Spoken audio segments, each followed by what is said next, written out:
Glória a Deus. Quero pedir aos amados que abram suas Bíblias no caso no Evangelho de João, capítulo 14,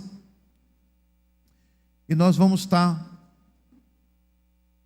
mas antes de nós lermos, queridos, eu gostaria de fazer 1, 2, 3, 4, 5 perguntas à igreja.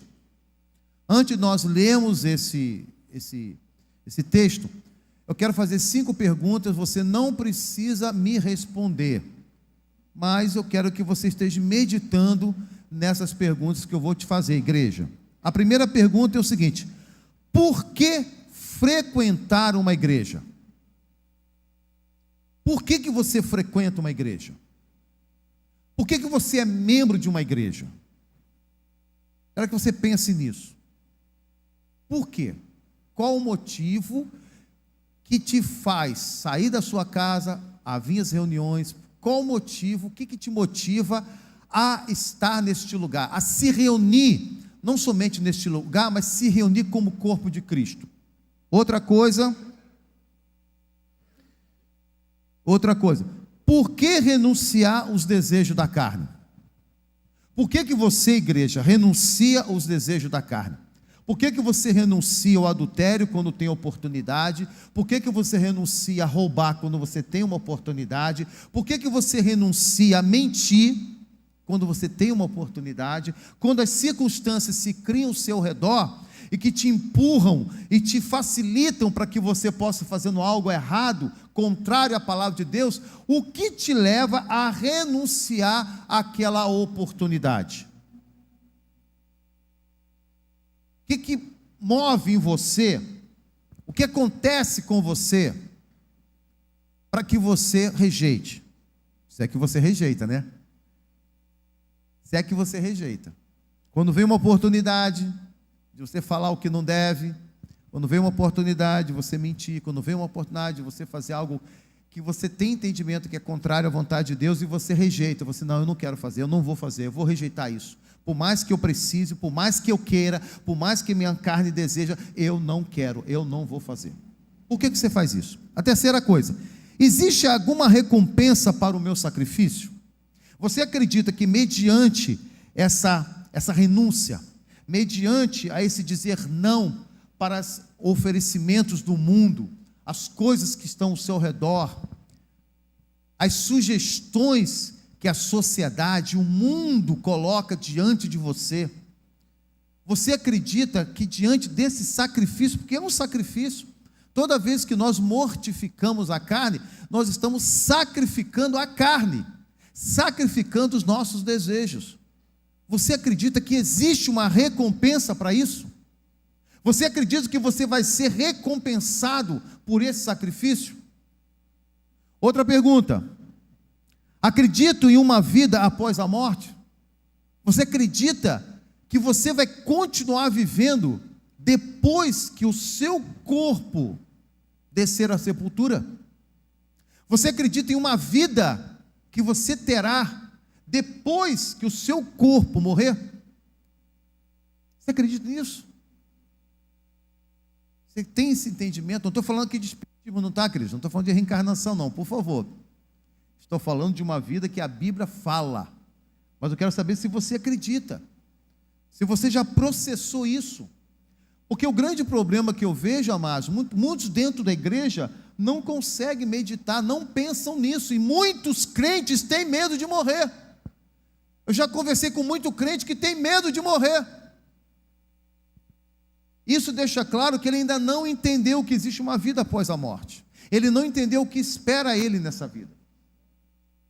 Ele está desinformado, que a Bíblia garante, o que a Bíblia oferece. A outra coisa, queridos, como será essa vida? Todas essas respostas, para essas perguntas, a Bíblia traz respostas. A gente vai estar falando isso sobre essa noite. Para todas essas perguntas, a Bíblia informa, a Bíblia orienta, a Bíblia mostra. E nós, queridos, precisamos, como cristãos, como servos de Deus, como aqueles que têm acesso e compreensão, porque temos o Espírito Santo de Deus, que nos auxilia no entendimento, Porque, queridos, se você olhar humanamente, preste bem atenção, se você olhar com os olhos humanos, você está frequentando uma igreja, você não pecar, você não acreditar que vai ressuscitar, isso é loucura, é doidice, é maluquice. Esse povo é tudo um bando de doido, bando de fanático, bando de irracional. Como é que pode se juntar? Para quê? Um Deus que nem eles mostram, um Deus que nem eles não mostram nem a forma dele. Como é que pode? Por que acreditar? Por que rejeitar em fazer algo que vai favorecer, que vai me beneficiar, seja a minha carne, minha vontade carnal, ou seja uma oportunidade numa mentira, ou seja uma oportunidade na hora que eu enganar, que eu trapacear, numa oportunidade de me dar bem de um negócio errado? Por que não me beneficiar com isso? Acreditar que eu vou continuar a viver depois que o meu corpo morrer, isso é doideira. Ressuscitar, que isso é maluquice.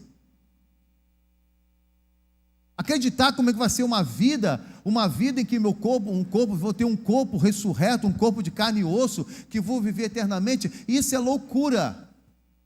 Queridos, é o que o mundo pensa, é o que o mundo diz. O Senhor Jesus muitas vezes ele falou que que as coisas de Deus é loucura para aqueles que...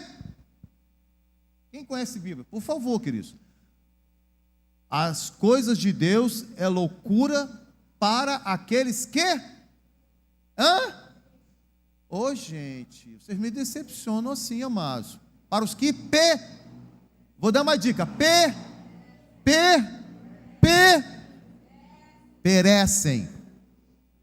As coisas de Deus, a doutrina de Deus, a sabedoria de Deus é loucura para aqueles que perecem. Outras palavras, para aqueles que estão perdidos, para aqueles que estão predestinados ao inferno. Quando eu digo predestinados, queridos, isso não é eterno, não é definitivo, não. Estão predestinados porque no exato momento ainda não aceitaram Jesus, ainda não entenderam o plano de Deus, não entenderam o amor de Deus com a vida deles, e ainda não se renderam, não se entregaram a esse amor. Então, naquele momento, nesse momento da vida dessa pessoa, se ela morre nessa condição, nesse estado, é inferno. E a Bíblia deixa isso muito claro. Mas nós vamos dizer aqui, vamos estar meditando hoje, o que Deus preparou para nós. Então, vamos estar lendo esse texto de João 14, verso de 1 a... NVT, isso. De 1 a 6. Não deixem que seu coração fique aflito. Creiam em Deus, creiam também em mim.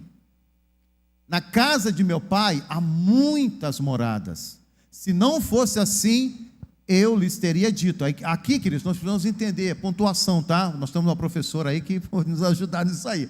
Olha só, na casa de meu pai há muitas moradas, é uma afirmação. E Jesus ainda diz, se não fosse assim, eu lhes teria dito. Pronto, encerrou uma sentença. O que a gente faz de errado é que a gente faz assim, vou preparar lugar para vocês. Mas isso aqui é um outro sentido. No original grego, nós vamos ver isso aqui, tá bom? Nós vamos entender melhor isso aqui, tá certo? Vamos lá, vamos acabar de ler. E quando tudo estiver pronto, virei buscá-los para que estejam sempre comigo onde eu estiver. Até o 6. Vocês conhecem o caminho para onde eu vou. Não sabemos para onde o Senhor vai, disse Tomé. Como podemos conhecer o caminho? Jesus disse, eu sou o caminho, a verdade e a vida. Ninguém pode ir ao Pai, senão por mim. Amém? Mesmo assentados, vamos estar orando. Pai amado, bendito e santo, nós queremos agradecer, Senhor Deus, imensamente a Ti pelas as Escrituras, pela Tua palavra preparada com tanto carinho, tanta dedicação, à custa, Senhor, de vidas de pessoas que se doaram, que se deram, para que essa palavra se formasse, estivesse preparada, pronta, na íntegra, para os teus filhos e tuas filhas, nesse tempo, no tempo do hoje, para esta igreja que está se preparando para o grande advento, o grande momento em que Jesus virá, ao som de alaridos, com o soar da trombeta, para buscar a sua amada noiva que está vestida de linhos finos, brancos, resplandecentes, adornadas pela tua palavra, pela tua verdade, pronta como uma noiva que se prepara para ao encontrar o seu noivo. É essa noiva que o Senhor virá, e a tua palavra nos garante isso. Ela trabalha, Senhor, em nós, ela nos prepara para que sejamos adornados, sejamos santos, como esta noiva, Senhor Deus, nessa figura. Pai querido, porque o Senhor virá buscar uma noiva que verdadeiramente está em comunhão, está vivendo os momentos de encontro com o noivo. E nós queremos agradecer pela tua palavra que nos prepara para isso, Senhor. Prepara-nos para este momento. Muito obrigado, Senhor. Muito obrigado por aqueles que estão aqui esta noite, pelos corações, ó Deus, que estão receptivos, pelas mentes que estão abertas, Senhor Deus, para receber a tua verdade. E nós queremos estar pregando e anunciando a tua verdade. Não queremos influência humana, não queremos, ó Deus, achismo humano, não queremos conceitos humanos, mas queremos a tua pura revelação na íntegra, verdadeira, inalterada da tua palavra, Senhor Deus, que testifique em nossos corações, e que assim nós te pedimos que esta palavra testifique em cada coração esta noite a tua palavra, a tua verdade, em nome de Jesus, amém, amém e amém. Glória a Deus, queridos.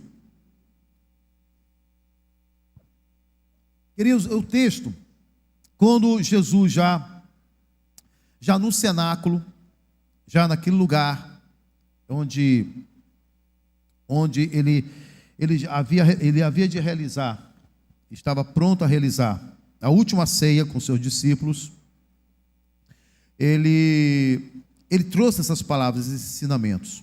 Ele trouxe para que, foi as últimas instruções de Jesus, e ele havia de se ausentar, e ele sabia que aqueles que ali estavam com ele, iriam passar um momento de muita angústia, de muita aflição, de muita dúvida, porque afinal, aqueles a quem eles acompanharam durante todo aquele tempo, que viram e que depositaram suas esperanças, haveria de morrer.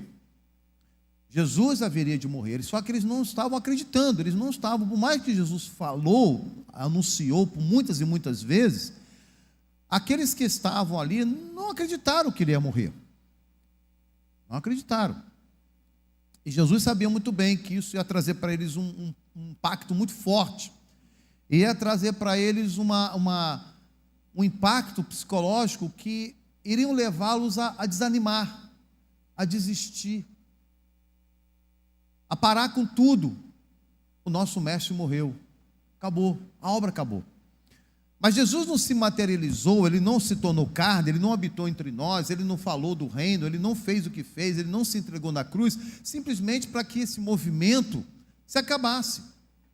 Ele preparou tudo e fez tudo para que a obra dele na cruz, ele desse continuidade. E a obra em si, como eu sempre tenho dito, a obra salvífica de Cristo, ela não terminou no Calvário, ela teve início no Calvário, e se propaga até hoje, através da ação do Espírito Santo, mesmo na vida daqueles que ainda não se entregaram a Cristo, como na nossa vida, que nos auxilia a caminhar na presença dEle. Porque Deus sabe que nós somos pessoas de ânimo doble.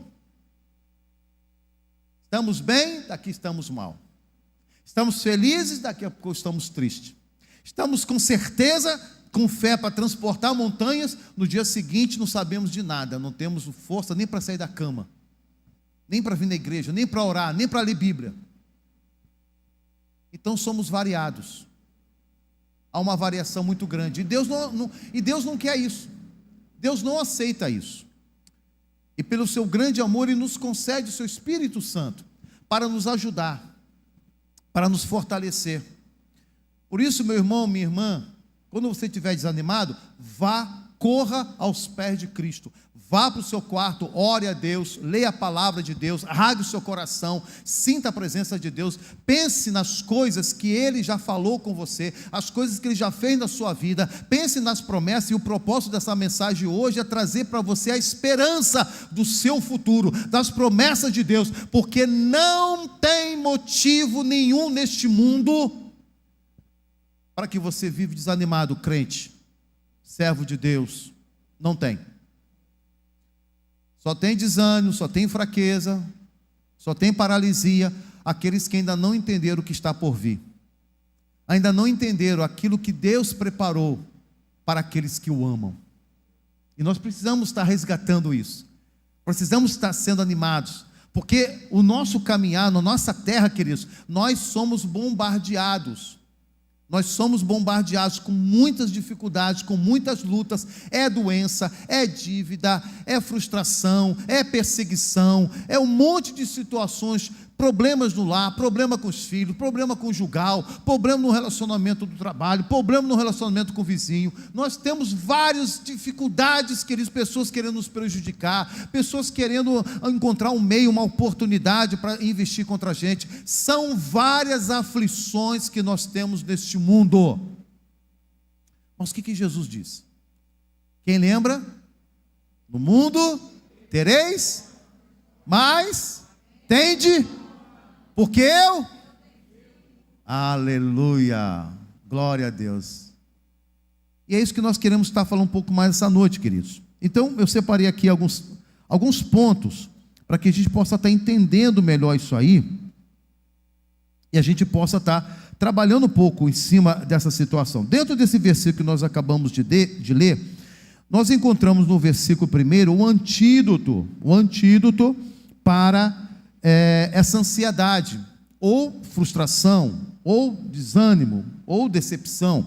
Ele diz assim: não se turbe o vosso coração, credes em Deus e credes também em mim. Então Jesus está se colocando como aquele que fez a promessa e é fiel, porque eles veriam que Jesus, no dia seguinte, porque isso foi falado na noite de sexta-feira, de quinta para sexta, melhor dizendo, e ele na sexta-feira ele iria morrer, mas no domingo ele iria ressuscitar. Então Jesus adverte aqueles homens que estavam com ele ali, para que crescem nele, confiassem nele. Pode crer em mim, porque eu vou ressuscitar, eu vou vencer a morte. Muitas pessoas, queridos, seguem pessoas, líderes religiosos, que falaram coisas bonitas, mas falaram muita coisa fora da palavra de Deus. O que aconteceu com eles? Todos eles morreram. Alguém venceu a morte? Maomé venceu a morte? Não. Os papas venceram a morte? Não. Allan Kardec venceu a morte? Não. Buda venceu a morte? Não. Nenhum deles venceu a morte. Todos eles morreram. Em algum lugar existem seus restos mortais que são venerados, são cultuados, mas eles morreram. Só Jesus ressuscitou. O único túmulo vazio de alguém que morreu é o do Senhor Jesus. Então você pode acreditar, você pode confiar nas palavras deles, porque Ele é fiel. Aleluia! Glória a Deus. Ele fala: não se turbe o vosso coração. E essa palavra no grego sugere um coração agitado, apreensivo, um coração turbulento, como as águas. Sabe aquelas águas no mar que a gente vê muitas vezes em filme, ondas gigantescas e trazem segurança, e cada onda assim, poxa, eu vou naufragar, não é isso? É nesse sentido que essa palavra diz: não se turbe o vosso coração.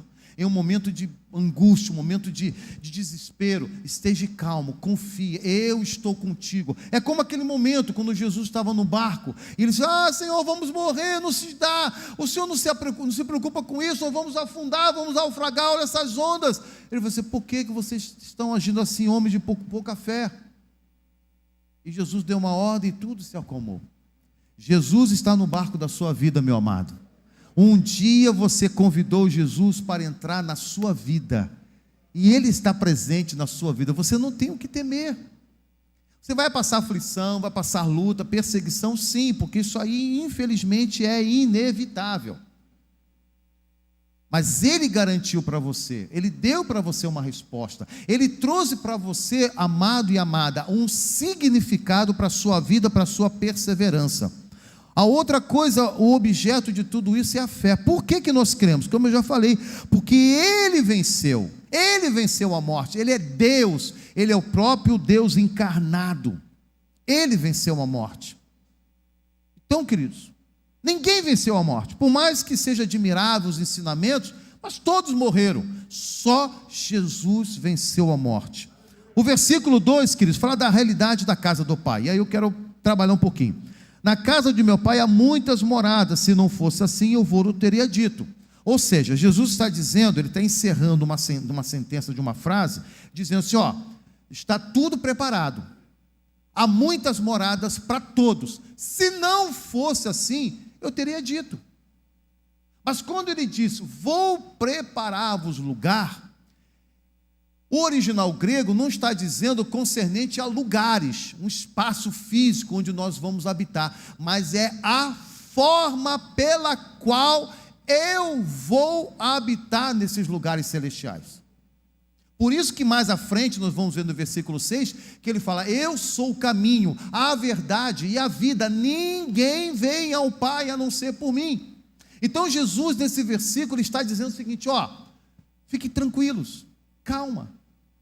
Se vocês perderem casas terrenas, se vocês perderem bens nessa terra, se vocês perderem até a sua própria casa espiritual, sua vida, seu corpo, eu já preparei um lugar para vocês, já está preparado desde a fundação do mundo. Queridos, isso é maravilhoso, amados, isso aí é empolgante, quando nós sabemos que não estamos abandonados, não estamos tendo fé em uma religião, não estamos tendo fé em um conjunto de doutrinas que não vai nos levar a nada, que não traz esperança de nada, que não fortalece nada, que não traz segurança. Queridos, nós temos a garantia, a segurança e a certeza, porque aquele que fez a promessa é fiel para cumprir. E Ele nos deu o seu Espírito Santo como penhor da sua glória. Eu já falei isso aqui várias vezes. Não é muito do nosso tempo, é mais do meu tempo. Penhor é algo que você dá em garantia de algo que você recebe. Isso tinha muito antigamente na Caixa Econômica. Já falei isso aqui. Na Caixa Econômica, muitas vezes, as famílias, eu me lembro que as famílias, todas as famílias, por mais simples que sejam, elas carregavam com elas objetos de herança. Era um cordão de ouro, uma pulseira de ouro, broche de ouro. Isso era algo muito comum naquela época, muito tradicional. Todas as famílias, por mais pobre que fosse, mais simples, elas tinham sempre um objeto que carregavam, que era pertencente a bisavó, avó, pai, mãe, essas coisas assim. E quando você precisava de um dinheiro para fazer um tratamento, fazer uma reforma de casa, quando você precisava de algum dinheiro, você pegava aquele objeto, levava à Caixa Econômica, e a Caixa Econômica fazia, o curador fazia fazia a avaliação daquele produto e dizia, isso aqui vale R$1.000, vale R$2.000, eu estou falando do dinheiro de hoje, naquele tempo era cruzeiro. Isso aqui vale tanto. Então você pegava o dinheiro, ele te dava, e ele ficava com o objeto, como penhora, como garantia de que você iria devolver o dinheiro para resgatar aquele objeto.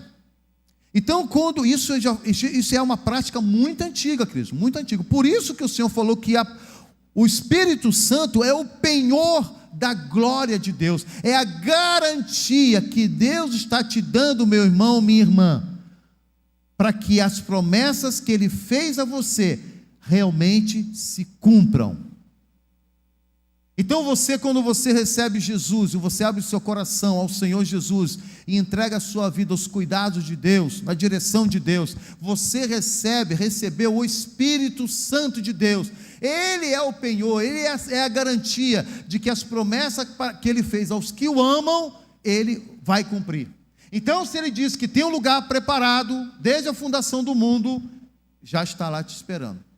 O lugarzinho lá do Zé Carlos está lá guardado. O lugarzinho lá do fulano, Beltrano, Cicano, está lá guardado. Está lá, te esperando, aguardando esse dia. E isso é maravilhoso, queridos, porque a gente fica feliz de saber que um Deus que cuida da gente e que nos dá esperança para que passemos o que passarmos nessa terra, nós temos a certeza de que vamos receber o melhor de Deus. Você pode viver 80, 100 anos nessa terra, mas não se esqueça que o que está sendo proposto a você é a vida eterna. Essa promessa fala acerca de moradas, e o sentido literal no grego de moradas aqui, um lugar de permanência, era mais compreensível como um quarto.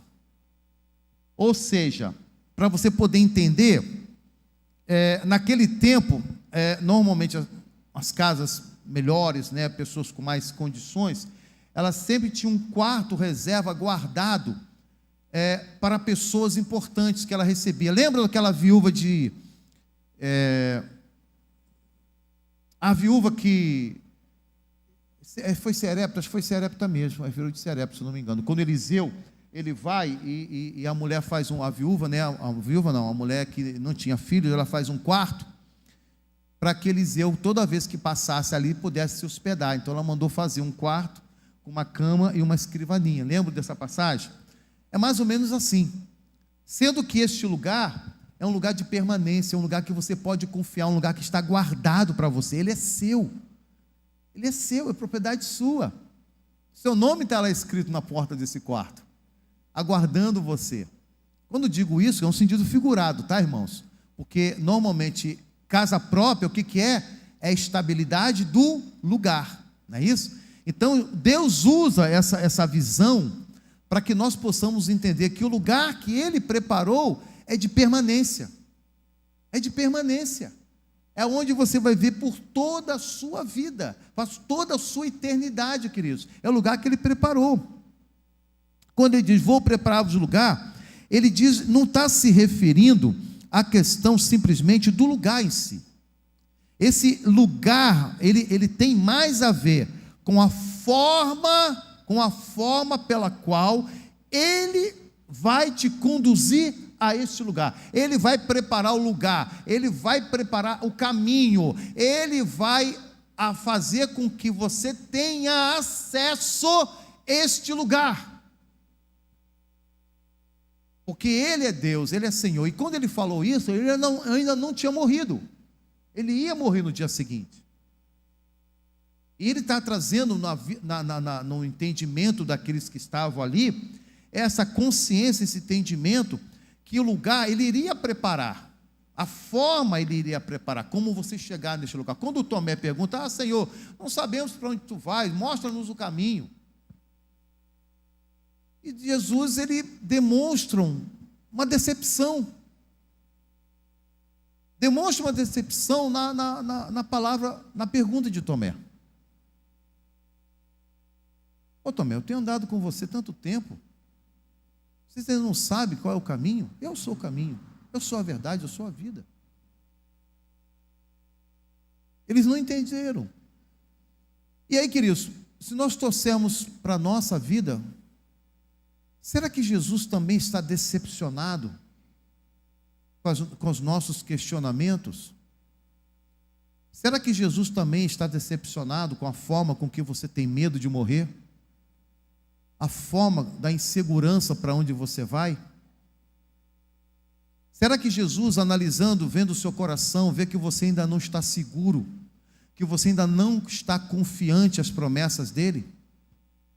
Porque os nossos comportamentos, amados, presta atenção que eu vou falar, experiência minha, palavras não me convencem, atitudes revelam o que realmente uma pessoa pensa e acredita. São nas atitudes que revelam o que verdadeiramente aquela pessoa pensa e acredita.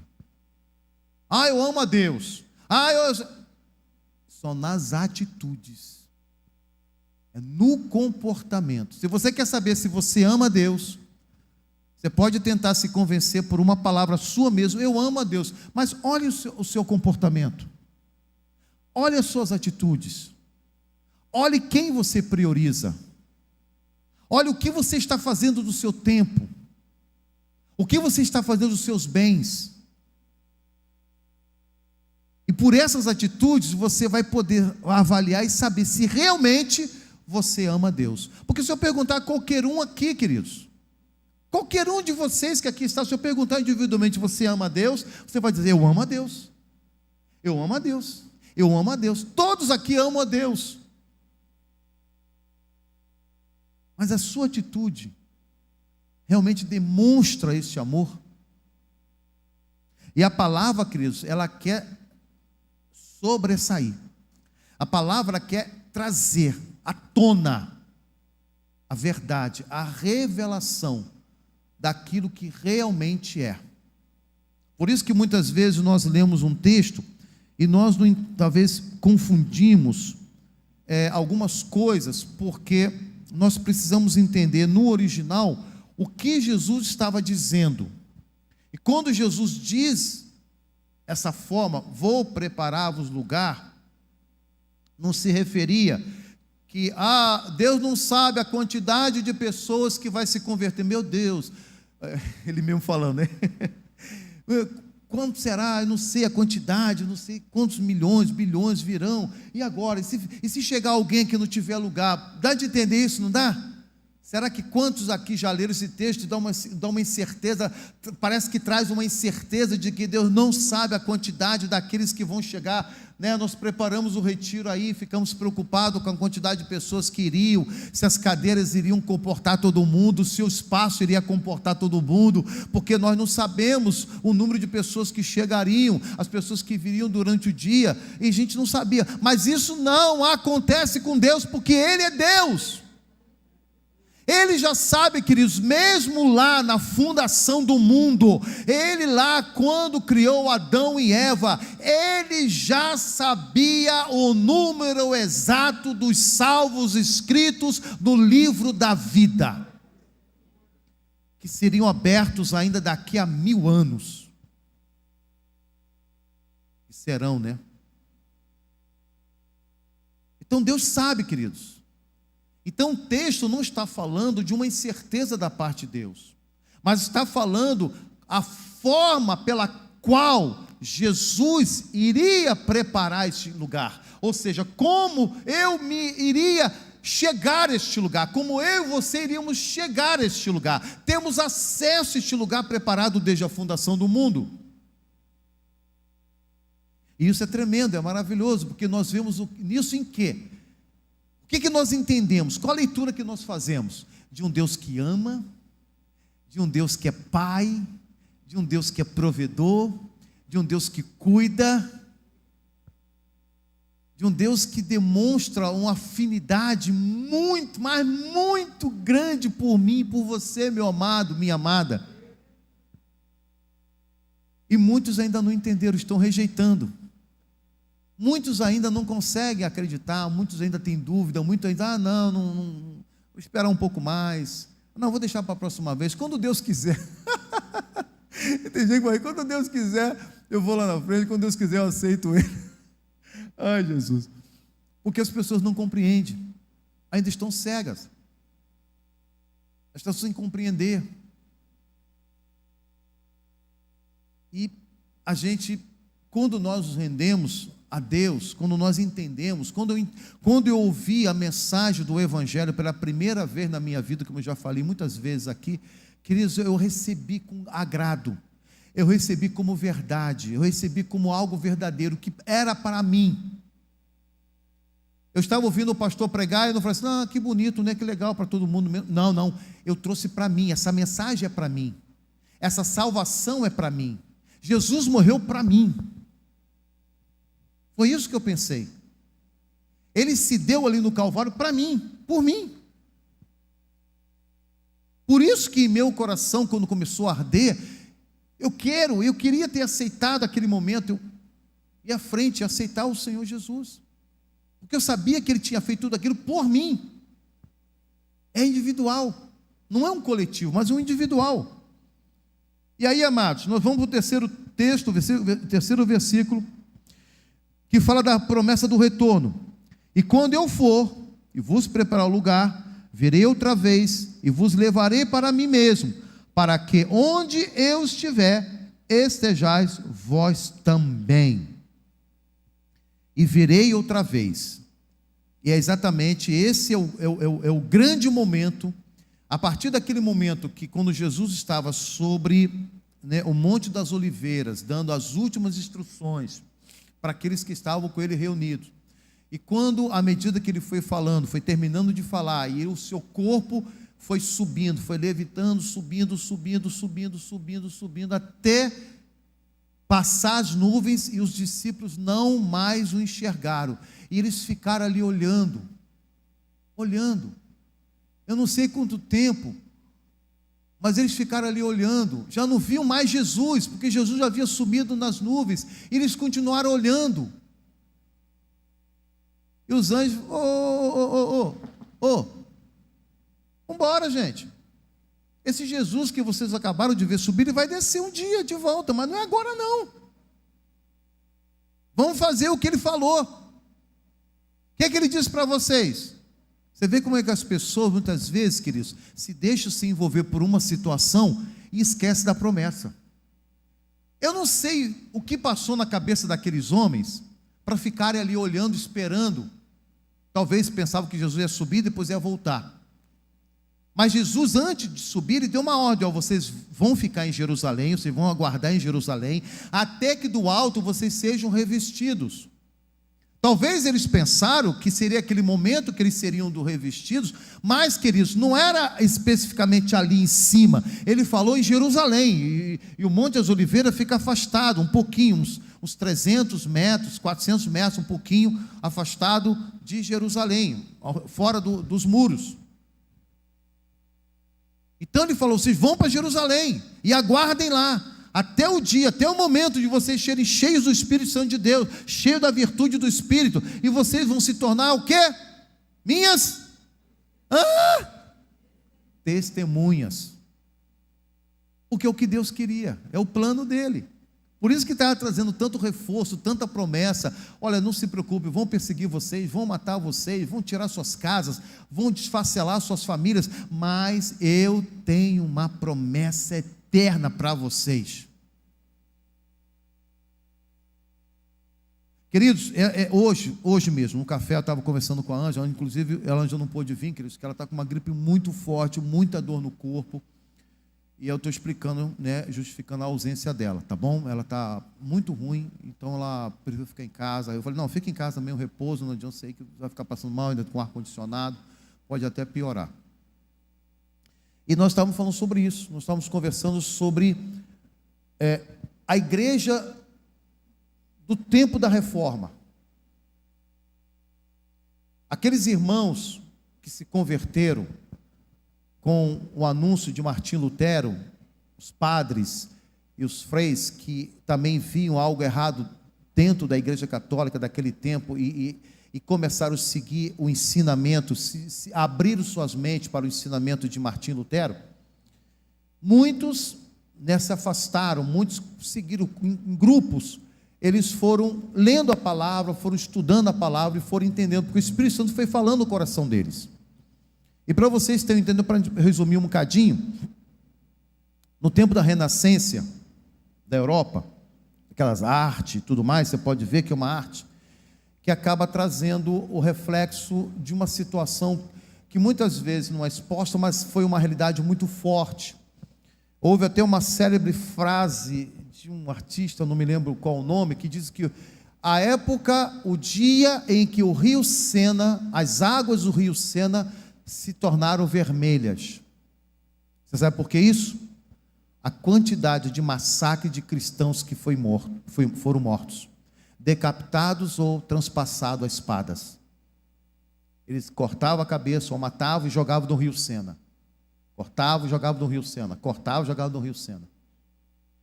As águas do rio Sena se tornaram vermelhas de tanto sangue. E aqueles crentes, queridos, não negavam a Jesus. Estavam no corredor da morte, vendo ali o irmão sendo decapitado, sendo transpassado. Ele estava aqui, ele estava vendo, ele estava cantando, ele estava firme, sabendo que ele é o próximo da fila, mas ele não abria mão. Ele sabia que a vida dele terminaria em 1 minuto, ou em alguns passos, mas assim mesmo, ele tinha certeza dessa promessa que Jesus havia feito: na casa de meu Pai há muitas moradas, e eu virei e vos levarei para comigo, para que onde eu estou, estejais vós também. Essas promessas, queridos, é que nos consolidam, fortalece a nossa fé. Essas promessas é que nos traz ânimo e motivação, querido, para continuarmos, a avançar, a conquistar, a não nos deixarmos deter diante das situações deste mundo, porque o mundo, ele vai trabalhar para te desanimar, ele vai trabalhar para roubar a sua fé, ele vai trabalhar para arrancar a semente da palavra de Deus, ele vai trabalhar para dizer que Jesus é mentiroso, que não é nada disso. Foi o que Satanás fez com Eva lá no Éden, distorcendo a palavra de Deus. E é o que o diabo faz, ele vai tentar distorcer a palavra de Deus na sua vida, porque ele não quer que você enxergue, ele não quer que você acredite, ele não quer que você permaneça, ele não quer que você confie. Mas a palavra de Deus, ela é verdadeira, ela é pura, é poderosa, é eficaz, digna de toda aceitação. Você pode confiar, você pode entregar a sua vida e saber que aquilo que aqui está escrito vai se cumprir em você. Você receberá. O inferno pode se levantar, os demônios podem agitar, mas você é separado, é filho de Deus, tem uma promessa e você vai viver essa promessa. Aleluia! Não tem nada neste mundo que pode impedir a concretização, a realizar das promessas que Deus fez na sua vida, a não ser você mesmo. A não ser você mesmo, quando você desiste, quando você abandona, quando você para, você desanima, porque o diabo encontra uma oportunidade de afastar das promessas de Deus. E com grande tristeza, que são tantos os crentes, tantas pessoas que uma vez que conhecendo a palavra de vida, conhecendo da graça, se afastaram. Pedro fala sobre isso, é impossível, praticamente aqueles que uma vez experimentaram da graça de Deus, se beneficiaram do seu benefício da graça, afastando, voltarem. Porque Pedro fala que eles estão crucificando Jesus novamente. Crucificando. Jesus uma vez foi morto e crucificado pelos meus pecados. Uma vez que eu entreguei a minha vida, acabou. Foi válido o sacrifício de Jesus, porque os meus pecados foram apagados, e eu assumi um compromisso de seguir, de obedecer. Mas agora que eu abandonei, que eu dei as costas, que eu ignorei, não valorizei, isso me retorna, me leva de volta ao estado anterior de quando eu experimentei da graça. Então, eu estou dizendo o quê? Com esse comportamento, eu estou agora crucificando Jesus novamente. Porque se da primeira vez os meus pecados crucificaram Jesus e eu me entreguei, amém. Mas agora, por consciência, estou novamente crucificando a Cristo. A gente precisa entender que isso é muito sério. A Bíblia ensina sobre isso, a Bíblia fala sobre isso. Outra coisa, queridos, vinda de Cristo.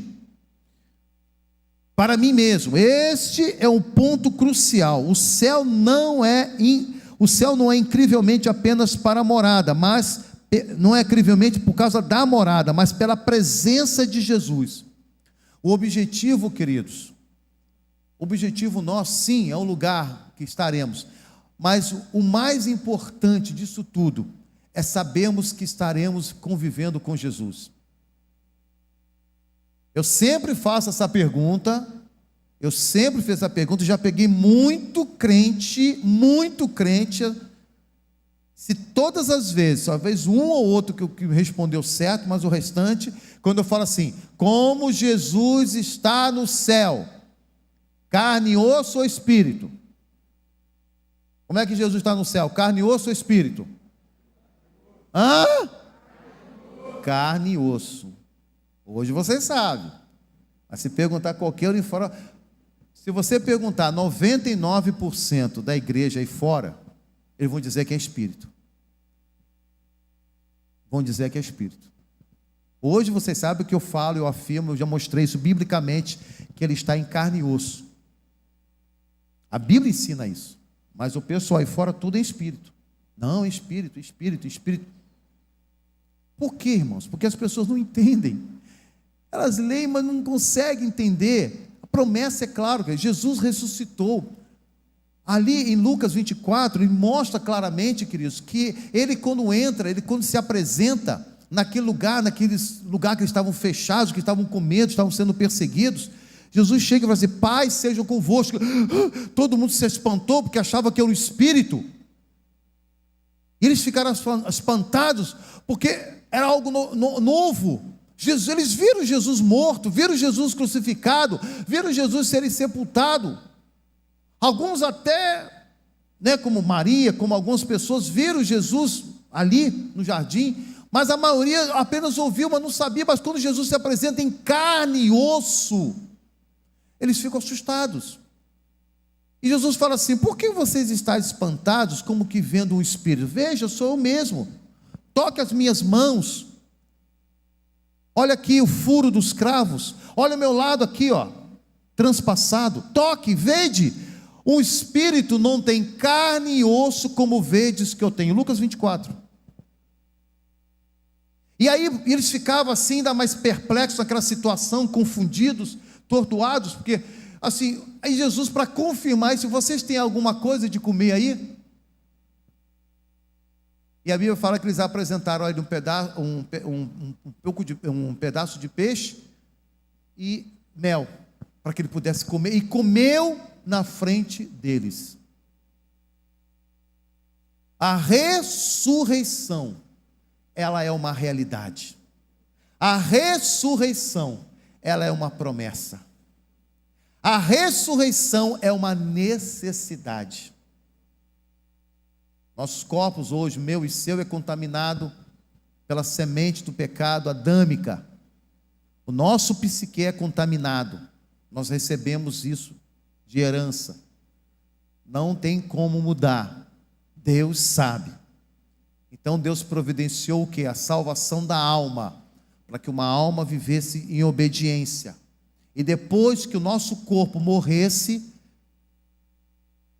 resultado de uma vida de obediência.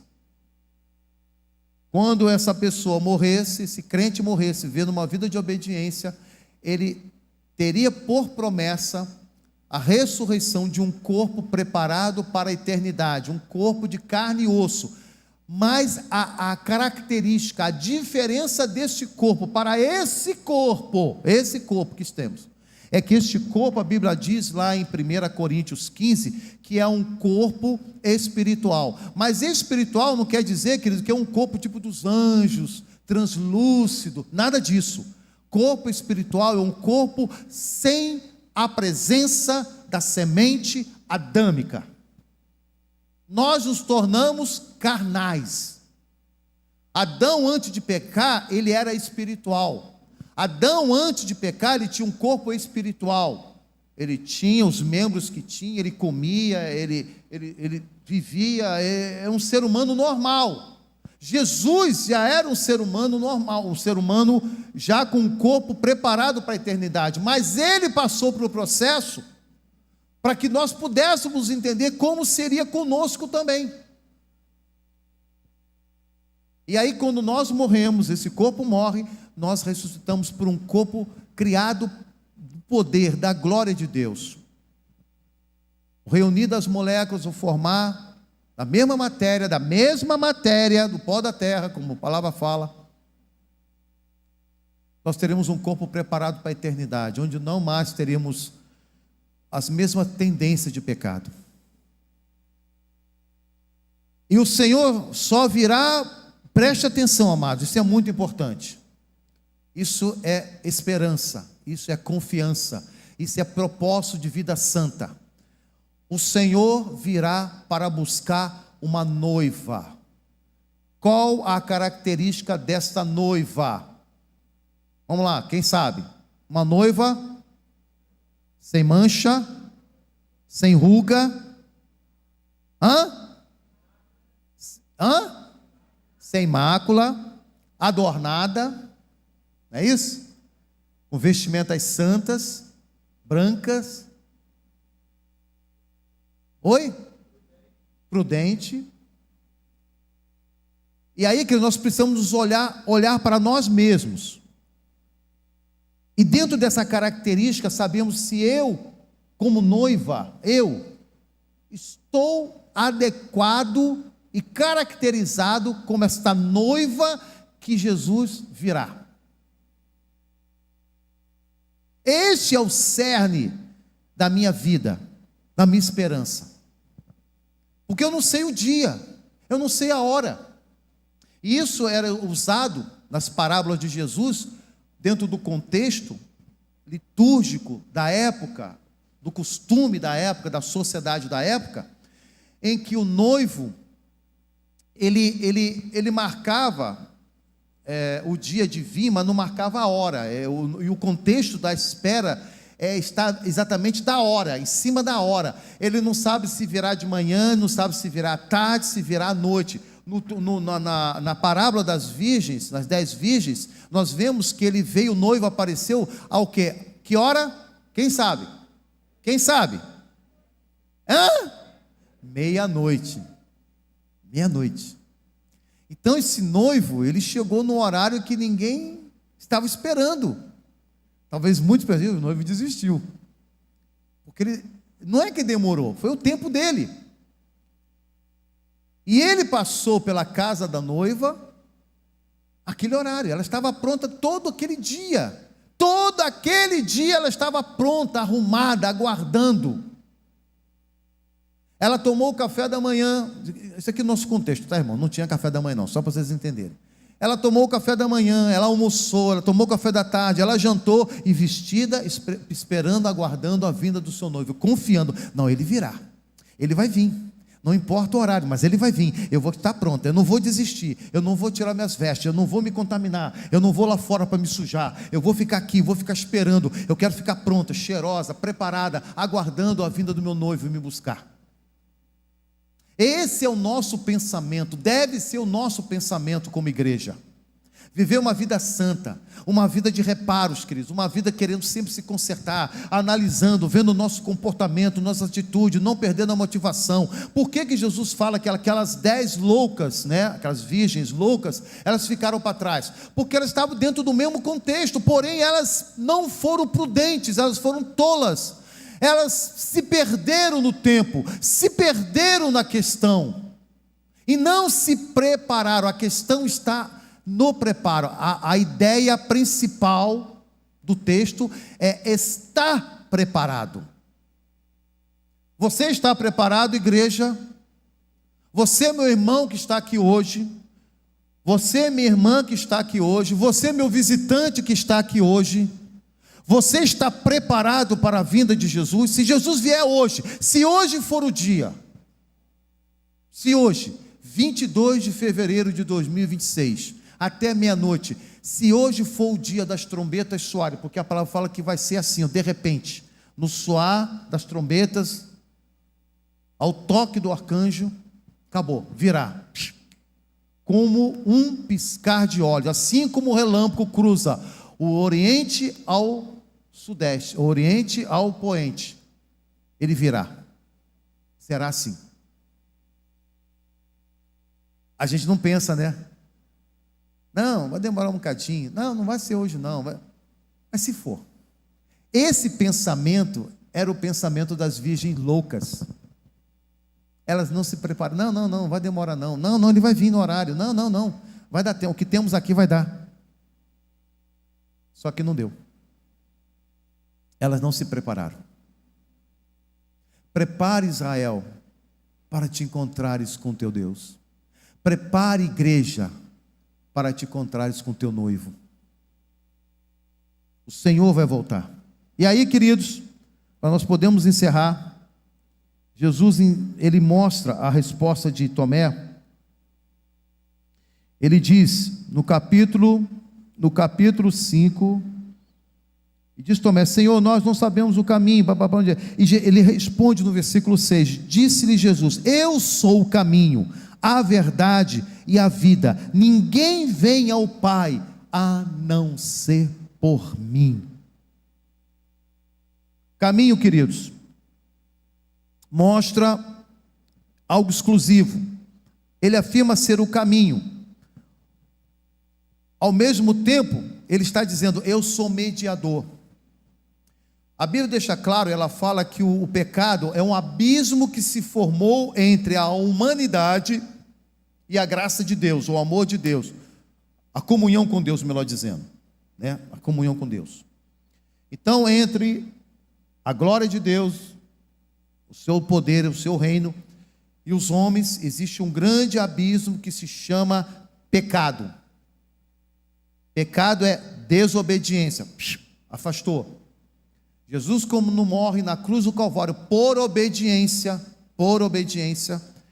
ele forma uma ponte entre a humanidade e Deus. Essa ponte é de livre acesso, você não tem que pagar pedágio nessa ponte. Você sabia? Eu não sei quantos sabem aqui, porque tem uma tabuleira, não sei quantos, né, já leram, que aquela ponte, a ponte velha, que tem ali que atravessa para o outro lado do Rio Paraíba, né, para o outro lado de lá, foi o primeiro pedágio que se cobrou no Brasil. Quem sabia disso? E gente, vocês, por favor, vê se conhece mais sobre a cidade de vocês, hein? Primeiro pedágio cobrado no Brasil foi naquela ponte ali. Se você quer passar para o outro lado, você tem que pagar um pedágio. Mas não é assim com a vida eterna oferecida por Cristo Jesus.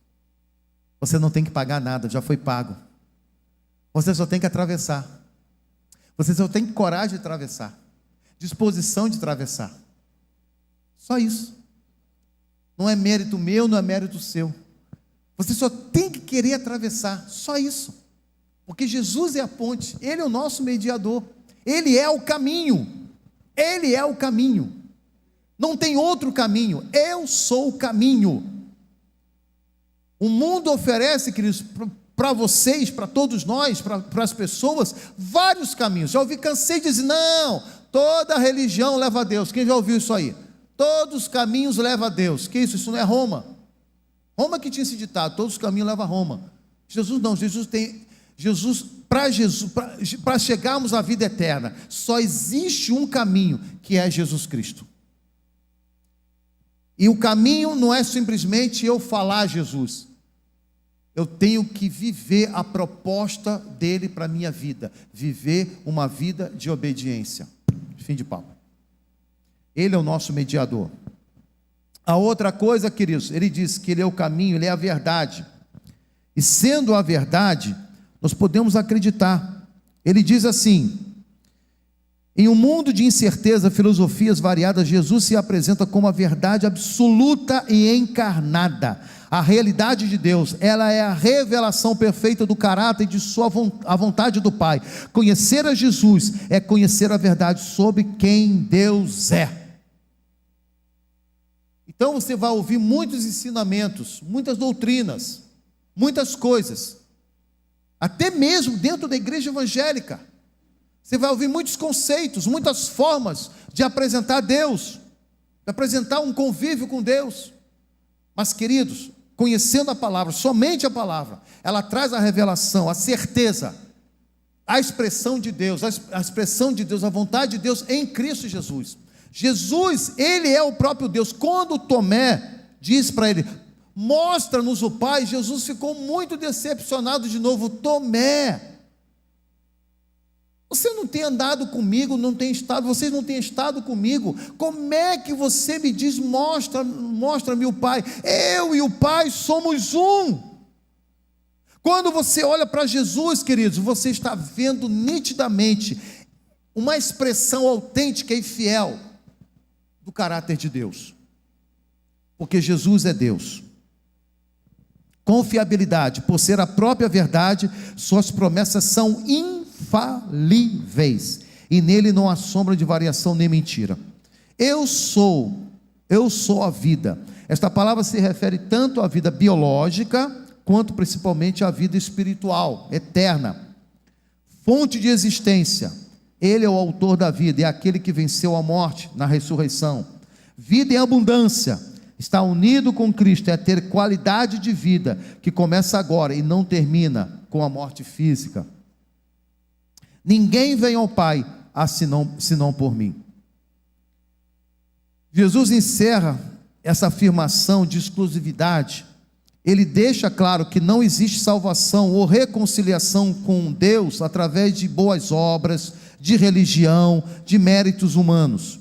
É o que muitas vezes nós pensamos, né? Eu já vi muito crente, não alguns, né? A gente fala muito que é costume de falar isso, mas alguns crentes falam assim: não, Jesus não precisava nem derramar o sangue todo por mim, não. Uma gotinha já, sabe aquela gotinha que faz teste de glicose? Só aquilo ali bastava para mim. Eu presunçoso esse crente sem vergonha, né? Não entende nada. O problema não está no sangue, o problema está na causa do derramamento do sangue, que é a obediência.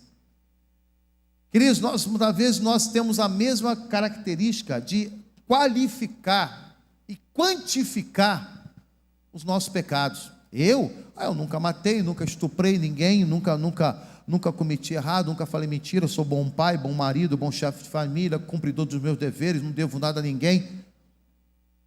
A gente se parece muito mais com aquele jovem rico que chegou para ele: bom mestre, que devo fazer para herdar a vida eterna? O cara já estava convicto, né, que ele tinha a vida eterna, era um presunçoso, né? Mas ele queria ouvir do mestre. Não, você é top. Você... E Jesus falou: você tem feito isso? Não, tudo isso tem guardado desde a minha mocidade. Então tá bom, beleza. Mas só te falta uma coisa: vai, vende tudo que tens, distribui os pobres, depois você vem e segue. Jesus sabia, olhando pela sua onisciência, que aquele homem ele era avarento. E por ser avarento, ele não era misericordioso com os pobres, com os necessitados. Ele cumpria liturgicamente um padrão determinado na sociedade judaica daquele tempo. Quantas vezes nós somos litúrgicos, queridos? Quantas vezes nos falta amor para olhar com o nosso próximo? Quantas vezes nos falta amor para lidar com as pessoas? E aí, esse jovem que eu estou mencionando, Jesus estava falando em questões financeiras. Os pobres financeiramente. Mas é o que eu quero fazer uma contextualização aqui. Preste atenção. A Bíblia diz que em Cristo Jesus nós somos ricos. Porque ele abriu mão da sua glória, se tornou carne, humilhou-se a si mesmo, se tornou pobre, para que nós fôssemos ricos da sua graça. Nesse contexto, você é rico da graça de Deus, certo? Amém? Você é rico da graça de Deus? E as pessoas que estão ao seu redor que é pobre, miseráveis, paupérrimos da graça, porque não tem a graça de Deus, são pobres, não possuem a graça, e você é rico. Você trabalha com uma pessoa do seu lado, no seu setor, que é pobre, mendiga, não tem nada espiritualmente falando, é pobre espiritual, e você é rico. Você é bastardo, você é feliz, você é cheio da graça e da vida abundante. Quantas pessoas na tua parentela, dentro da sua família, que estão pobres espiritualmente, morrendo de fome espiritual, e você é rico, você cheio da graça, você sendo nutrido pela verdade da palavra de Deus. Quantas pessoas você conhece no seu ciclo de amizade, no seu Instagram, nas suas redes sociais, que estão morrendo, estão pobres, são pobres. E você é rico, tem abundância.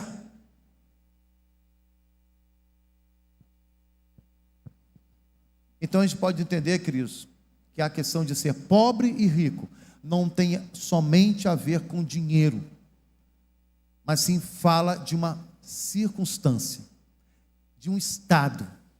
É o caso do jovem. O estado dele, queridos, era ser rico financeiramente. Mas Jesus estava falando para ele de um estado espiritual, que estava se refletindo nas finanças, mas era o estado espiritual daquele jovem. E nós podemos contextualizar a nossa situação. Qual é o nosso estado? Hoje o nosso estado é sermos salvos, é termos a promessa de salvação, é desfrutarmos a graça. Qual o estado do meu amigo? Qual o estado da pessoa próxima de mim? Qual o estado do meu vizinho? Qual o estado do meu companheiro de trabalho? Pobre, inferno, miserável. Será que eu não consigo? Será que eu não posso tirar um pouquinho da minha graça? Será que eu não posso ofertar um pouquinho do meu amor? Do amor de Deus, melhor dizendo, que está em mim, e dar para essa pessoa? E oferecer a essa pessoa? Eu quero encerrar essa mensagem, querido, com essa reflexão. Você é rico. Você tem uma mansão te esperando. Você tem uma vida eterna te aguardando, torcendo para que você saia dessa vida e possa tomar posse daquilo que Jesus prometeu para você. Mas o Senhor também sabe, queridos, que existem muitos outros que Ele também quer que tome posse, que tenha essa mesma certeza de esperança. E eu queria encerrar pedindo que você feche seus olhos e que você pense no seu estado. Como você é feliz, como você é bem-aventurado no estado em que você se encontra. A única coisa que você tem que fazer é perseverar. A única coisa que você tem que fazer é manter-se salvo, é manter-se no caminho, nesse caminho, só, porque você já tem a promessa, o Senhor já te deu o título, já te deu o penhor, você já tem as garantias, então é só uma questão de tempo. Qual é o seu estado hoje? O seu estado hoje é um estado de alguém que tem o seu nome escrito no livro da vida, porque um dia você entregou a sua vida a Jesus. Nós cantamos uma música aqui que diz: eis que estou à porta e bato.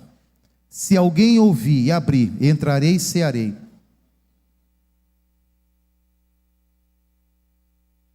Jesus está batendo, eu tenho certeza, a porta do seu coração. Eu sei porque isso é uma experiência que todos nós vivemos quando entramos na casa de Deus e ouvimos a mensagem do Evangelho. É para isso que o Espírito Santo se faz aqui neste lugar. Bater a porta do nosso coração, porque Ele quer entrar, Ele quer fazer morada. Ele não vai arrombar a porta do seu coração, entenda isso. Ele não vai invadir, mas Ele está batendo. Ele está batendo. E Ele quer entrar. Ele quer habitar. Ele quer trazer a certeza da esperança. Ele quer estar presente, garantindo a você que você é um cidadão dos céus. Que existe para você também uma morada, um nome, o seu nome, escrito numa porta, onde você vai habitar eternamente.